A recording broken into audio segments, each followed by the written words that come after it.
Alexandre Dubé. Il explore toutes les facettes de l'actualité.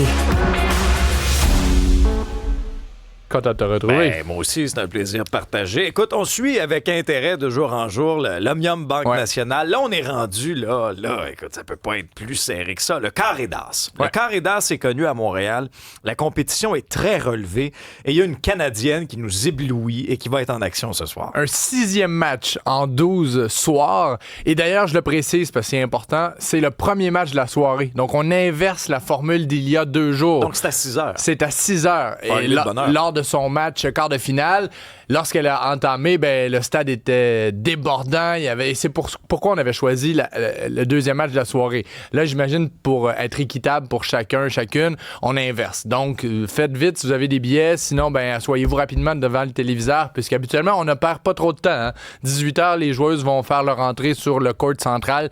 Mboko Rybakina. Ce qu'il faut comprendre là-dedans, c'est que les deux joueuses se ressemblent jusqu'à un certain point. Ce sont deux joueuses fort gabarit, très puissantes, d'excellentes serveuses. Rybakina, elle est considérée comme la meilleure serveuse au monde, mais elle ne sert pas très bien en ce moment. Donc, peut-être qu'elle est là, la faille, la brèche pour Victoria Mboko. Cela dit, Mboko n'a pas dominé au service lors de son dernier match. Tu me diras qu'elle n'en a pas vraiment eu besoin, mais c'est une tendance forte qui émane du tournoi féminin. Je regarde les 4 joueuses toujours en vie. Elles sont très puissantes. C'est une surface dure, c'est la portion plus rapide de la saison et ça fonctionne puisque les 4 joueuses là, offrent des bons beaux services et sont très, très, très puissantes et dominantes physiquement. Bon. Dans le cas de Rybakina, les deux se sont affrontés pas plus tard qu'au dernier tournoi de mémoire à Washington. Il y a 2 semaines environ. C'est ça. C'est Rybakina qui avait eu le dessus.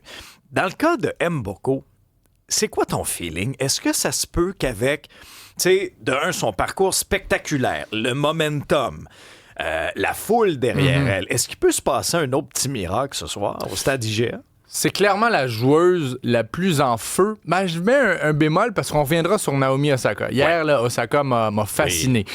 Mais revenons à Mboko, c'est la joueur la plus hot, disons-le ainsi. Elle est en pleine possession de ses moyens sans tomber dans l'excès de confiance. On la voit calme, souriante, zen, disponible également. Elle a passé une 30aine de minutes à signer à peu près tout ce qui se signait après son match. Donc, elle profite du moment, ce qui est une bonne chose, puisqu'elle n'est pas... Elle n'est pas comme au-dessus de son corps. Elle ne se voit pas en hauteur en se disant « Wow, qu'est-ce qui se passe? » Elle est là. Elle est présente. Et j'ai l'impression que ce soir, elle va s'amuser également. Et si on remonte à il y a 2 semaines à Washington, cet affrontement gagné en 2 manches par Rybakina, c'est la fin de la 2e manche qui m'intéresse ou qui m'interpelle en fonction de ce soir.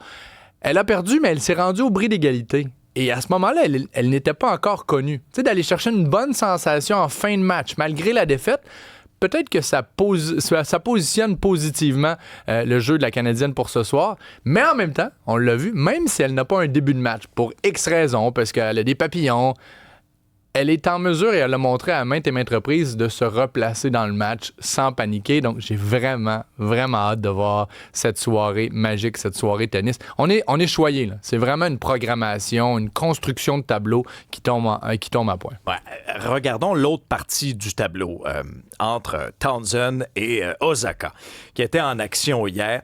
Dans le cas de Clara Townsend, elle connaît tout un tournoi, là. Elle aussi, c'est une révélation, c'est une progression constante. Elle a seulement 22 ans. C'est une joueuse danoise qui vient coup sur coup d'éliminer Iga Swiatek, qui était perçue comme la joueuse la plus dangereuse parce que Coco Gauff ne jouait pas bien. De toute façon, Gauff, elle était éliminée. Mais surprise, Townsend élimine la Polonaise. Hier, Madison Keys, l'Américaine, qui jouait du très, très bon tennis. Et souviens-toi, quand je te parlais de la dernière victoire d'Mboko, j'ai souligné le fait qu'elle a seulement perdu une manche. Mais Clara Townsend n'a pas échappé une seule manche dans ce tournoi. Wow. Donc, elle a gagné tous ses matchs en 2-7. C'est clairement une fille à prendre au sérieux et surtout pour la suite, pour les prochaines saisons. Mais elle affronte ce soir Naomi Osaka. Et Osaka, elle a longtemps été la meilleure joueuse de tennis, classée numéro 1 mondial. Elle enfilait, elle enchaînait les grands chelems avant d'avoir une cascade d'événements. Elle est devenue maman et les classements n'étaient pas protégés jusqu'à il y a quelques années. Donc, tu prenais une pause de maternité, là, tu dégringolais. Et là, quand tu dégringoles, tes débuts de tournoi sont bien plus compliqués. Tu n'as plus de laisser-passer. Je comprends. Mais combiné à ça, elle a eu des enjeux de santé mentale. Elle a eu un désintérêt marqué pour le tennis. Elle n'était plus capable de rencontrer la presse. Elle détestait les points de presse. Elle détestait les micros. Elle n'était pas bien dans sa peau. Elle est en ce moment 49e. Et là, j'espère me tromper. Si j'ai à faire une prédiction rationnelle ce matin, je crois qu'Osaka peut gagner ce tournoi. On aimerait tous voir Mboko soulever le gros trophée, mais elle est tellement dominante et surtout, elle est bien. Hier, après le match, je te parlais des conférences de presse évitées. Elle est allée rejoindre le collègue Michel Godbout. Elle lui a volé son micro. Elle est partie en courant, en chantant, pour souhaiter joyeux anniversaire avec le sourire à sa meilleure amie.